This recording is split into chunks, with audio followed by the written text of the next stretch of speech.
Hello, everybody. It's so great to see you here. I wanted to talk with you today about boundaries. So, if we haven't met yet, hi, my name is Dr. Brooklyn Storm. It is so nice to see so many new members coming into our beautiful family this week. And thank you so much to everybody for keeping the momentum going in the group during my leave. I'm back from Dalesford. It was amazing. But yes, let's have a quick chat about boundaries. Now, one of the things that happens sometimes in counselling is because we tend to be so giving and we have so much empathy, we find ourselves in situations that we might not really want to be in. For example, doorknob conversations. You know, those times where you're with a client and you're aware of the time, but you haven't been able to say to them, oh, we've got to wrap up yet, because they haven't stopped talking, they haven't paused for breath, you can't get a word in, you don't want to be rude, you don't want to have bad manners or anything like that. And you're waiting for your chance to jump in, but that chance just isn't coming. And then for whatever reason, you resort to giving them nonverbal cues that their time is up. For example, maybe you close your book. Maybe you pull down the lid on your laptop. Maybe you uncross your legs and you start to look like you're going to get up from the chair and you start to edge towards the door. And you know what I'm talking about. And guess what? You've got the door wide open and you're having your conversation with them. They are still talking.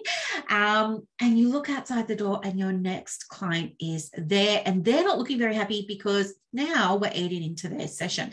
So you're in a real pickle because you don't want to upset the new client, and it's not fair on the new client that their time's now being encroached upon. But at the same time, we don't want to be rude to the current client. Here's how you handle it. Step one, every consulting room needs 3 things. A clock. You need a clock and you need 3 of them. Why? Because you want a great big clock behind you, right where the client can see it. It's got to be positioned where the client can see it. So if you're sitting in front of it and the client can't see it, that's no good. Let's not put it on a bookshelf. Put it right up on the wall where they can see it. That's the first one. The second clock goes above the client or beside the client, a comfortable position for you so that you can do a sneaky with your eyes when they're looking away or they're looking up or they're in a handbag getting a Kleenex, whatever they're doing, have a quick glance at the clock, right? Or you can see the clock out of your periphery. And then the third place you want to have a clock, obviously, is on the other wall because we just want to make sure that we're covered. That's step one. Step two, be very, very clear with clients in the first session.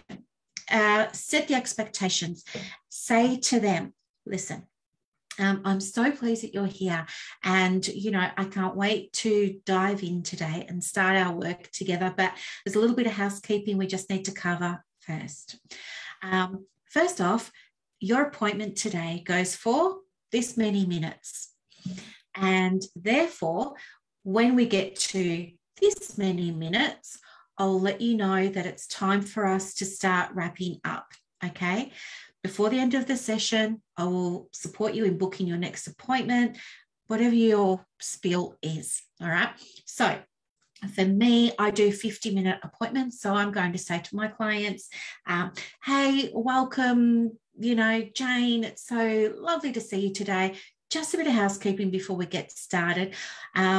Our session is going to go for 50 minutes.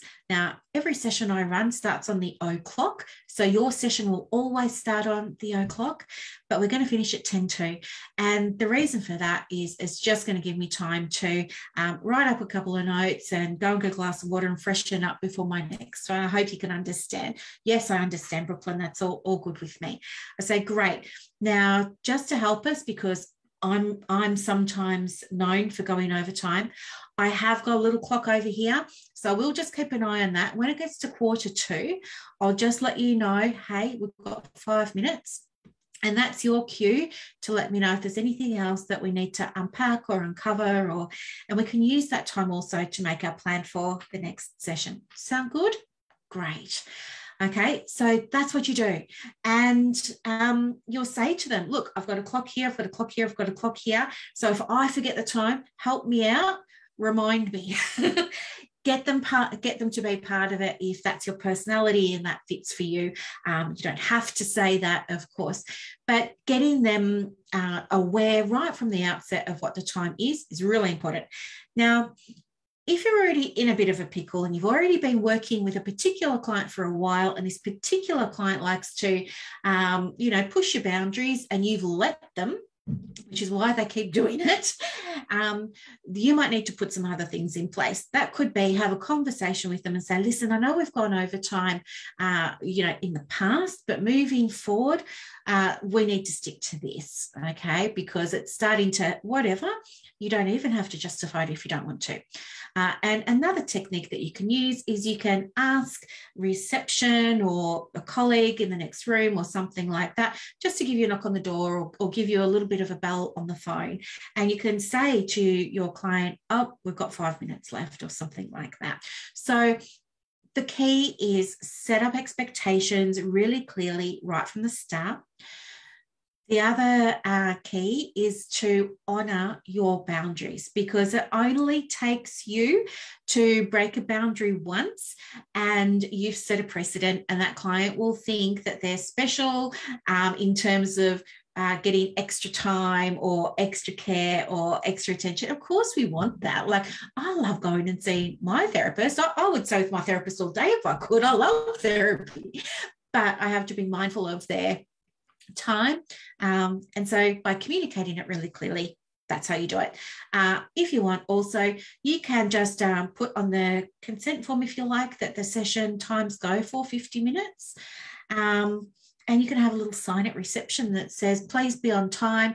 Your session is 50 minutes. It will start at this time, finish at this time. Like with mine, I can do that because mine always start at like 10 o'clock, 11 o'clock. So I can always say with my little sign, your appointment will start on the o'clock and it will finish at 10:02. If you're late, that comes off your time. It doesn't mean we're moving to the next person's time, and it doesn't mean we're moving to my 10-minute buffer. It comes off your time. So you choose what's going to work for you and your practice, and you stick to it. And if you need help sticking to it, or you need help creating policies and procedures for your private practice that are going to support you in creating time freedom and income freedom and all that sort of good stuff, reach out in our group. There's 1,500 or 1,600 of us here, all willing and ready to jump in and support you. All right, have a fantastic week. Thanks so much for watching this video, and I'll see you during the week. Bye, everyone.